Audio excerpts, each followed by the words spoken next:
ICC ने super over का कानून बदल दिया है। Subscribe to our channel by clicking the subscribe button. Click the bell button and enjoy the latest uploads from our channel. Dubai international cricket council ICC ने super over का कानून बदल दिया।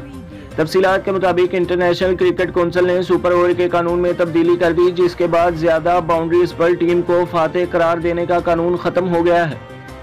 आईसीसी रिपोर्ट के मुताबिक सुपर ओवर में ज्यादा run बनाने वाली टीम अब फातेह होगी। सुपर ओवर में मैच बराबर रहा तो एक और सुपर ओवर कराया जाएगा।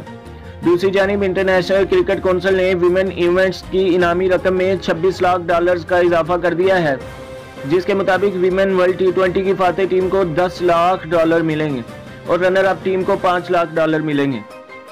वाज़ेह है कि लॉर्ड्स में खेले गए वर्ल्ड कप फाइनल के आखिरी ओवर में इंग्लैंड को 15 रन दरकार थे। बेन स्टोक्स 14 रन बना सके और मैच बराबर हो गया।